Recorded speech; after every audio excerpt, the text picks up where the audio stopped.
Bhimavaram JP రోడ్లోని SRKR కళాశాల వద్ద నాగరాజు మాల్లో నూతనంగా ఏర్పాటు చేసిన ది గోదావరి స్టోరీస్ నూతన రెస్టారెంట్ ను శుక్రవారం కేంద్ర ఉక్కు భారీ పరిశ్రమల శాఖ సహాయ మంత్రి భూపతిరాజు శ్రీనివాస్ వర్మ, రాష్ట public accounts committee chairman MLA Pulaparthi Ramanjaneyulu, Janasena party జిల్లా అధ్యకుడు కొటికలపూడి గోవిందరావులు ప్రారంభించారు.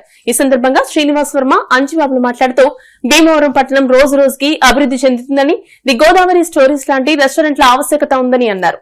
ప్రజలు తమ దైనందిన జీవితంలో భాగంగా వారంలో ఒక్కసారైనా కుటుంబంతో కలిసి రెస్టారెంట్ కు వస్తారని, వారిని దృష్టిలో ఉంచుకుని మెరుగైన సేవలు కల్పించాలని అన్నారు. రెస్టారెంట్ నిర్వాహకులు గొట్టుమక్కల జోగి, చెరుకుపల్లి సిద్ధార్థ్, వేగేసిన ఆదిత్య, కోట్ల రమేష్, బంగారు ధీరేంద్ర, భూపతిరాజు కనకరాజు మాట్లాడుతూ ప్రజలకు అనుకూలంగా రుచికరమైన ఐటమ్స్ అందిస్తున్నామని అన్నారు. ఈ అవకాశాన్ని అందరూ సద్వినియోగం చేసుకోవాలని కోరారు. బీజేపీ జిల్లా ప్రధాన కార్యదర్శి కలిదిని వినోద్ వర్మ, టీడీపీ రాష్ట కార్యదర్శి కోళ్ల నాగేశ్వరరావు, పత్తి హరివర్ధన్, ఎరంశెట్టి శివకృష్ణ, వబిలిశెట్టి రామకృష్ణ, కొత్తపల్లి నాగరాజు, రాయప్రోలు శ్రీనివాసమూర్తి, నడింపల్లి మహేష్, మంతెన రామకుమార్ రాజు, వబిలిశెట్టి పట్టాభిరామయ్య, వేగేసిన గణేష్ వర్మ, బొండారాంబాబు, బట్టిప్రోలు శ్రీనివాసరావు, రాయప్రోలు భగవాన్ తదితరులు ఈ కార్యక్రమంలో పాల్గొన్నారు.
భీమవరం పట్టణంలో దోలపాలెం రోడ్ లో నాగరాజు మాల్ నందు గోదావరి స్టోరీస్ ఒక అద్భుతమైన రెస్టారెంట్ ప్రారంభించడం జరిగింది. మన భీమవరం పట్టణం అన్ని రంగాల్లో కూడా ఎంతో అభివృద్ధి చెందుతుంది.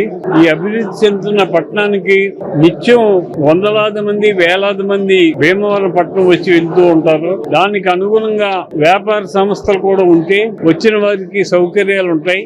అందులో ముఖ్యంగా ఆహారం చాలా ముఖ్యం. మనం ఎక్కడున్నా ఎలా ఉన్నా 12 గంటలు అయ్యేటప్పటికి 1 గంట అయ్యేటప్పటికి మనం భోజనం చేయాలి. అది మన సిస్టమ్. దానికి అనుగుణంగా మన భీమవరం పట్టణంలో ఏర్పాటు చేసినట్లయితే ప్రజలందరికీ అందుబాటులో ఉంటుంది. ముఖ్యంగా రెస్టారెంట్లు అనేవి ప్రతినిత్యం పెరుగుతున్నాయి. దీనికి కారణం ముఖ్యంగా యువత. ప్రతి ఒక్కరు కూడా ఇంట్లో ఆహారం తీసుకునే పరిస్థితి లేదు. ప్రతి ఒక్కరు కూడా బయటకు వచ్చి రెస్టారెంట్లలో ఆహారాలు తీసుకోవాలనే ఆలోచనలో యువత మారింది. దానికి అనుగుణంగా రెస్టారెంట్ యజమానులు క్వాలిటీ తోటి పరిశుభ్రంగా నాణ్యత ప్రమాణాలు పాటించి మీరు చేసినట్లయితే అది ప్రజలకి మంచిది, మీ వ్యాపారం కూడా బాగుంటుంది. గోదావరి సిరీస్ భగవంతుడి సహకారంతో, ప్రజల సహకారంతో 100% సక్సెస్ అవ్వాలని మనస్ఫూర్తిగా కోరుకుంటూ ఇది ఏర్పాటు చేసిన పార్ట్నర్స్ అందరికీ మనస్ఫూర్తి అభినందనలు తెలియజేస్తే